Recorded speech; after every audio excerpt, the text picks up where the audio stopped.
Good evening, everyone. Today, I would be talking about the overuse of antibiotics in the management of pulpal pathosis, which is a cause for concern.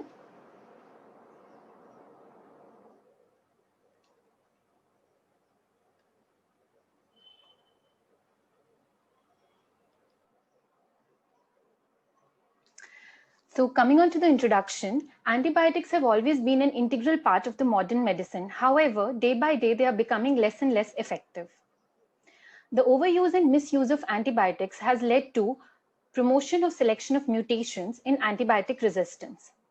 India has been ranked as the antimicrobial resistance capital of the world, and out of which, in the primary care dentistry, 10% of the antibiotics are being prescribed.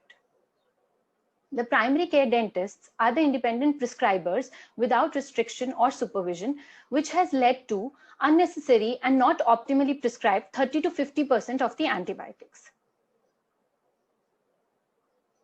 Now, coming on to the factors which are causing overprescription of antibiotics during endodontic treatment. First of all, it is the placebo effect. Secondly, prevent the spread of infection. Thirdly, to prevent flare-ups. Then for antibiotic prophylaxis, to reduce the post-operative pain, for economical reasons, and to improve periapical healing and treatment outcome. Coming on to the placebo effect. Now, antibiotics do not play any role in controlling or preventing localized endodontic pathosis. It's the patient's comfort and their reduction in their apprehension that we tend to give them antibiotics. However, they have no role to prevent the spread of infection. Now, it is a belief that in acute apical abscess cases, if we give antibiotics, then it can stop the spread of infection. However, the mainstay of treatment in these cases will always be incision for drainage or a root canal treatment or extraction. Along with that, we need to remove the source of infection. Next is to prevent flare-ups. Now, instrumentation technique with the minimal extrusion of periapical debris is the ideal way to prevent a flare-up. And next would be a single visit root canal treatment and proper seal of access cavities in cases of multi-visit root canal treatments. Along with that, create an aseptic environment during RCT that will be with your sodium hypochlorite solution.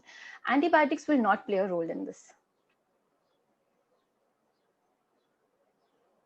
Now, antibiotic prophylaxis, which I'll be discussing later, to reduce the post-operative pain.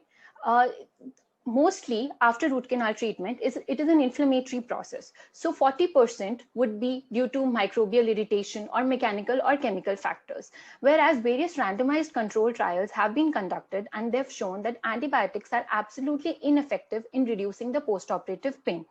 Many a times patient will come to you and say that, doctor, we have pain, just give us antibiotics, or you have done the root canal treatment and then you tend to think, let's just give antibiotics and get rid of it. No, that's not possible because it is going to stop the pain for that particular time. However, it will recur again.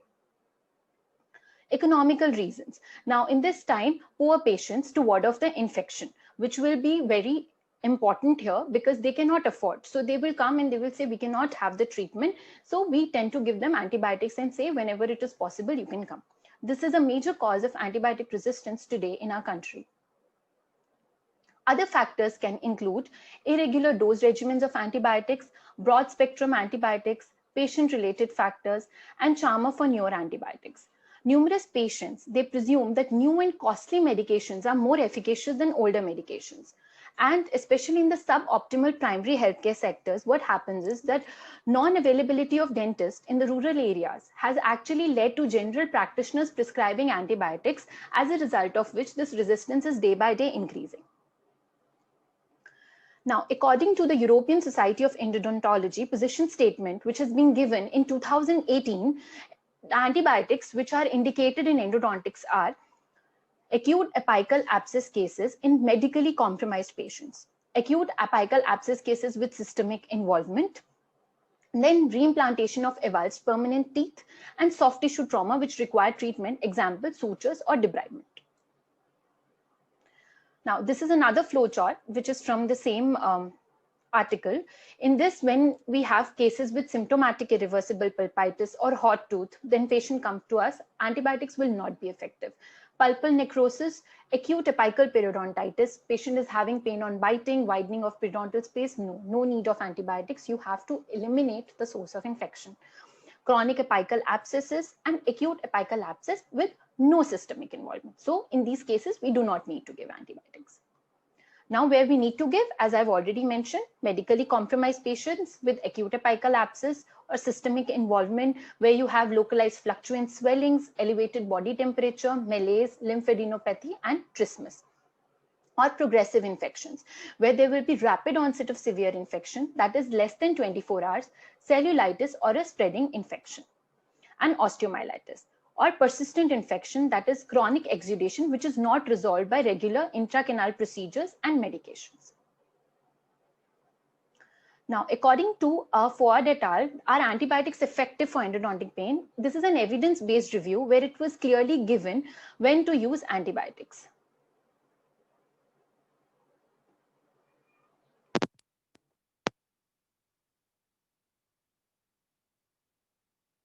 In acute apical periodontitis, where antibiotics are not recommended. Then pulpal necrosis or acute periradicular abscess, where it is localized, so antibiotics are again not recommended unless the patient is medically compromised. If it is spreading, then antibiotics are recommended to supplement the local treatment, where what we can give is amoxicillin 500 mg, that is 4 times a day, and clindamycin 300 mg if patients are allergic to penicillin. So condition resolves, well and good. Does not resolve, you have to switch to clindamycin or cephalosporins or metronidazole. And if the condition deteriorates, you have to consider prompt referral to the surgical specialist. Now coming on to the indication for antibiotics as an adjunct in the traumatic injuries of teeth.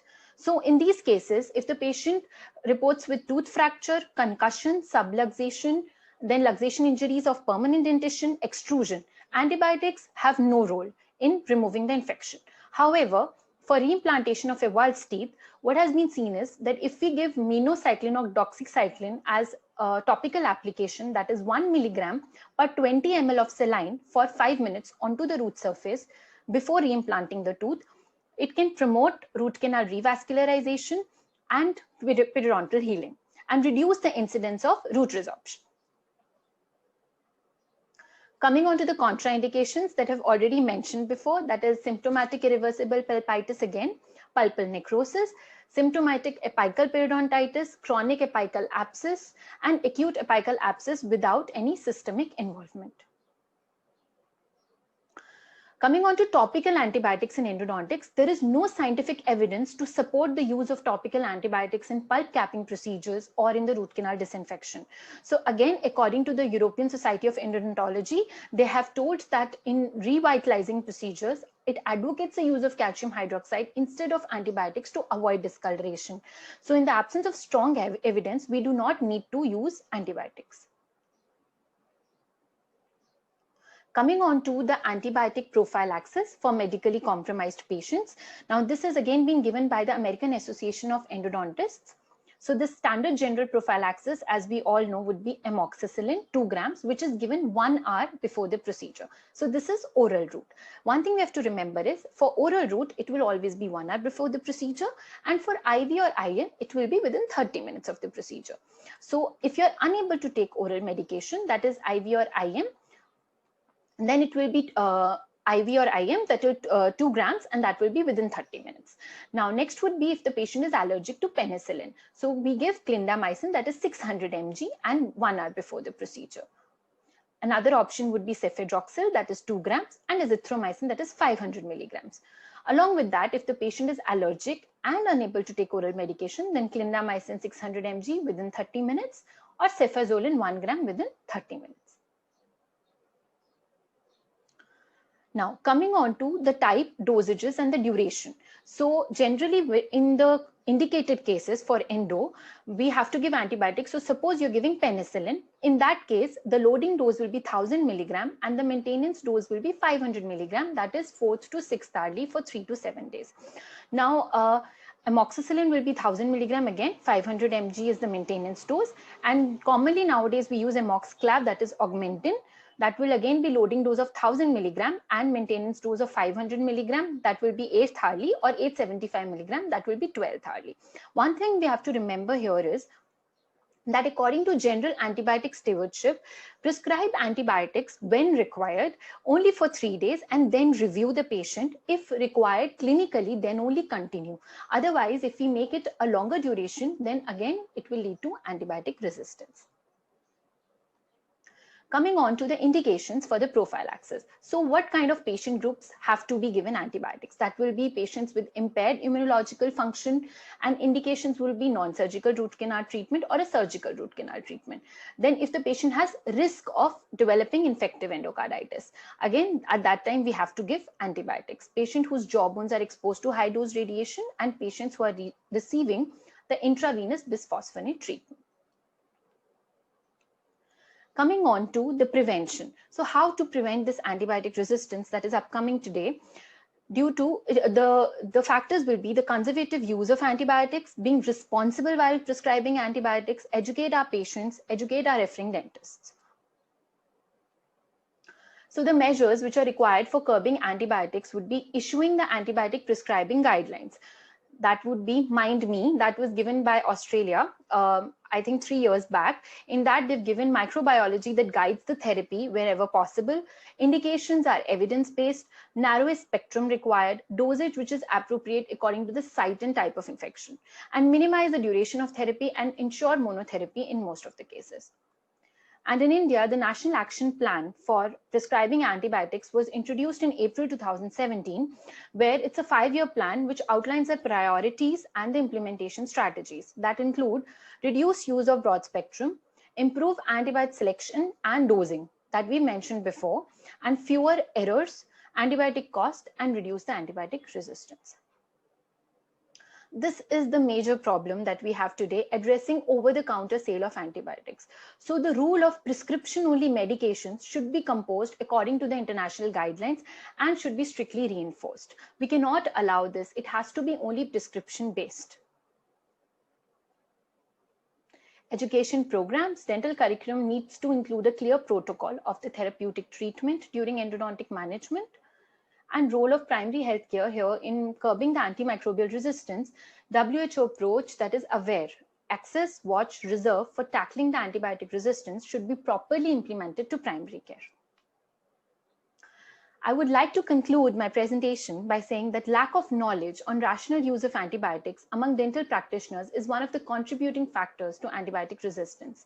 It is a multifaceted problem and its containment requires a holistic approach. Endodontists should stop injudicious use of antibiotics. Health professionals, government, as well as general public have to come together to reduce the inappropriate use of antibiotics. These are my references. If there are any doubts, you can contact me on drarchikher@gmail.com or follow me on my page, that is Demystifying Dentistry. And thank you so much, World Dental Conference, and especially Dr. A.V. Arun sir, for giving me this wonderful opportunity. Thank you. You're most welcome, ma'am. We are indeed glad to have you as well. I would definitely convey your regards to Dr. A.V. Arun. It was a wonderful presentation, ma'am. Thank you so much for enlightening us on your topic, overuse of antibiotics in management of pulpal pathosis. You can now stop your screen sharing, ma'am.